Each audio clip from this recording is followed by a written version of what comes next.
A rarity in a parliament of slicing, dicing, cuts and austerity. The Deputy Prime Minister has money to spend, and he thinks he has all the ingredients to showcase the Lib Dems as a party with its financial priorities in the right place. Is this one all right? Think that's okay? Free school meals for infant school children is the plan, and Nick Clegg and his wife Miriam were emphasising their knowledge as parents of the virtues of healthy eating.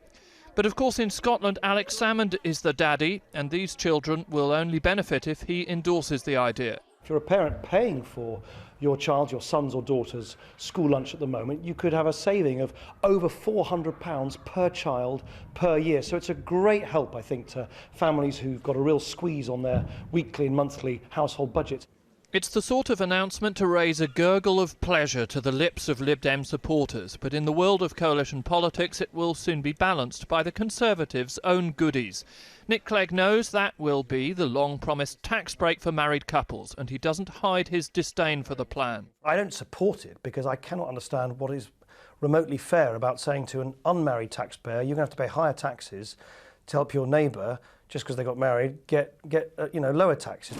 Nick Clegg has promised to increasingly lift the lid on his wranglings with the Tories behind the scenes, like this. I don't think it would have been fair if the Conservatives got away with allowing all bosses, employers, to fire any employee with no reasons given, just to fire at will. I don't think it would have been fair to say that we're going to introduce profits into state schools. I don't think it would have been fair to say that teachers and nurses in Sheffield, where I'm an MP, should be paid less than other parts of the country. These are all Conservative ideas we've had to block. Delegates like that sort of thing, but one wonders where their government colleagues like Michael Gove, George Osborne and David Cameron will relish being reminded of bending to the Lib Dem will. One thing that's kept the conference bubbling along is the possibility of division within the party ranks, though, on matters such as the impact of house prices on the economy.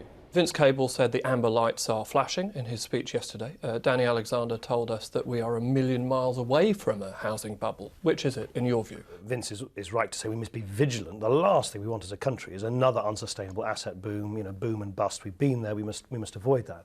But equally, as I'm sure Vince would acknowledge, we're not anywhere near the levels of unsustainable lending and unsustainably high house prices that we saw in the run-up to the crash in 2008.